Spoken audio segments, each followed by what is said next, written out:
नमस्कार मित्र हो, श्री स्वामी समर्थ मित्र हो. भाद्रपद महिन्यात येणारे हरतालिका व्रत हे वर्षा ऋतूत येते. वट सावित्री, मंगळागौर आणि हरतालिका ही महाराष्ट्रातील स्त्रियांची अतिशय आवडती व्रते आहेत. त्यातील हरतालिका व्रताचे खास वैशिष्ट्य आहे. या व्रताची देवता ही भगवान शंकर आणि माता पार्वती आहेत. पूर्वजन्मी सती पार्वतीने शंकरालाच वरले होते. तिचा पिता दक्ष प्रजापती याने एकदा शंकराचा अपमान केला आणि तो सहन न होऊन पार्वती मातेने यज्ञकुंडात स्वतःला जाळून घेतले आणि नंतर ती हिमालयाची कन्या म्हणून जन्माला आली. पुन्हा उग्र तप करून पुन्हा ती भगवान शंकराची अर्धांगिनी झाली.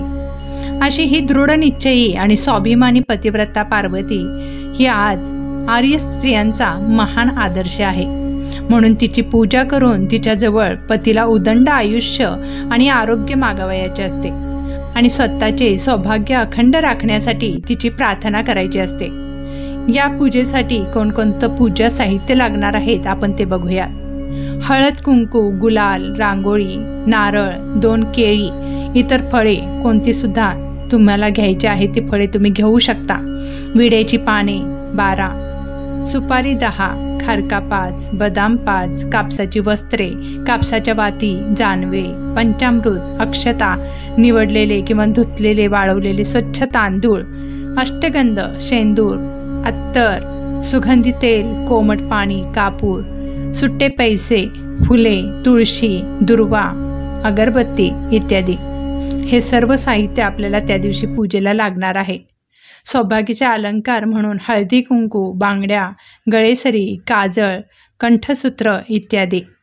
आणि यामध्ये जास्ती करून फुलांचा वापर करतात. त्या फुलांची नावे आहेत की चाफा, केवडा, कण्हेर, बकुळ, कमळ, शेवंती, जास्वंद, मोगरा ही फुले त्या दिवशी आवर्जून वापरली जातात. सर्व सेवेकरी भगिनींनी या दिवशी सकाळी अभ्यंग स्नान करावे. पांढरे तीळ आणि आवळा एकत्र वाटून त्याचे उटणे तयार करावे. या दिवशी उपवास करावा. नंतर दुपारी केंद्रात चौरंग मांडून त्यावर नदीतील वाळू आणून 3 शिवलिंग तयार करून मांडावीत. नंतर षोडोपचारे पूजा करावी. पूजा करत असताना उमा महेश्वर देवताभ्यो नमः हा मंत्र म्हणावा आणि संपूर्ण पूजा हरतालिका ग्रंथाप्रमाणे करावी. स्त्रियांच्या अनेक व्रतांमध्ये हरतालिका हे व्रत एकदम श्रेष्ठ आहे. माता पार्वतीने हरतालिका व्रत आचरण करून कठोर तपश्चर्या केली होती आणि भगवान शंकराची प्राप्ती करून घेतली होती. त्याची आठवण म्हणून आणि मनासारखा पती लाभावा आणि असलेल्या पतीला उदंड आयुष्य लाभो म्हणून हे व्रत करण्यात येत असते. कुमारिका आणि सौभाग्यवती स्त्रिया, सर्व स्त्रिया हे व्रत करू शकतात. विधवा स्त्रिया फक्त उपवास करतात. या व्रताची कथा अशी सांगितली जाते. हिमालयाची कन्या पार्वती लग्नायोग्य झाली. पित्याच्या मनात तिचा विवाह कुणाशी करावा याची चिंता उत्पन्न झाली. एक दिवस नारायण नारायण करत नारद मुनी तेथे आले. मुनी म्हणाले, विष्णूने तुझ्या मुलीस मागणी करण्याकरिता मला पाठवले आहे असा निरोप नारदाने दिला. हे ऐकून पार्वतीस वाईट वाटले, कारण तिला भगवान शंकराबरोबरच विवाह व्हावा हीच इच्छा होती आणि तेच पती म्हणून मिळावे म्हणून पार्वतीने उग्र तप केले होते. तिचा पिता हिमालय राजा याने तिला विष्णूला देण्याचे ठरवले. म्हणून पार्वतीने रागाने सखींसह अरण्यात निघून गेली. तेथे नदीकाठी वाळूचे शिवलिंग तयार करून तिने त्याची पूजा केली.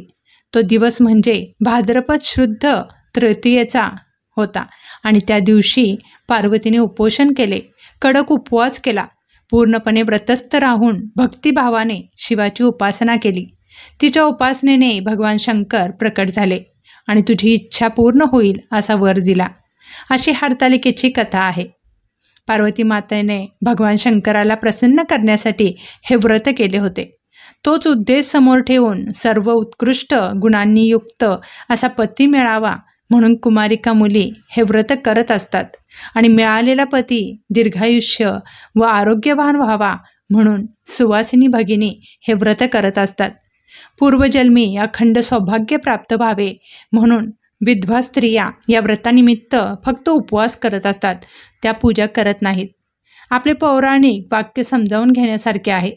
विश्वात नररूप शिव व नारीरूप उमा म्हणजेच पार्वती.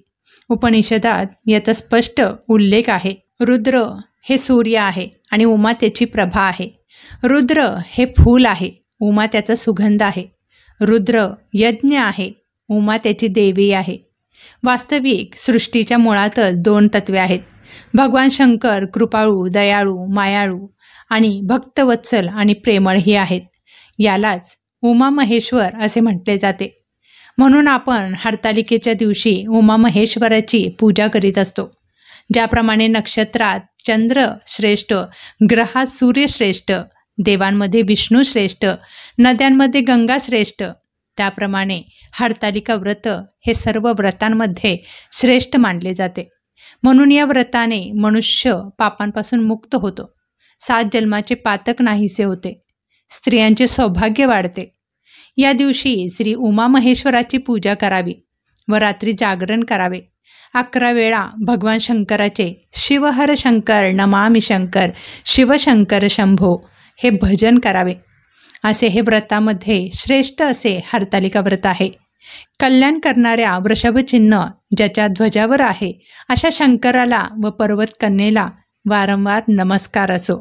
तर बघा मित्र हो, अशा रीतीने हरतालिकाची पूजा करायची आहे. आपल्याला पूजेचे काय काय साहित्य लागतं हे सुद्धा मी सर्व या व्हिडिओमधून सांगितलेलं आहे. आणि फुले कोणती वापरावी, तुम्ही पत्री कशी असावी, पूजाची विधी कशी करावी, सकाळी उठून आपण काय करायला हवे, हे सर्व माहिती मी तुम्हाला या व्हिडिओमधून दिलेली आहे. आणि हरतालिकेच्या दिवशीची कथा काय आहे ही सुद्धा मी तुम्हाला सांगितलेली आहे. तुम्हाला हा संपूर्ण व्हिडिओ कसा वाटला मला नक्की कमेंट करून सांगा. व्हिडिओ आवडला असेल तर नक्कीच व्हिडिओला लाईक करा. कमेंटमध्ये श्री स्वामी समर्थ नक्की लिहा. आणि तुम्ही जर आपल्या स्वामी लीला चॅनलवरती नवीन असाल तर आपल्या चॅनलला सबस्क्राईब करा. सेवा करा आणि सेवेकरी व्हा. श्री स्वामी समर्थ. जय जय स्वामी समर्थ. धन्यवाद.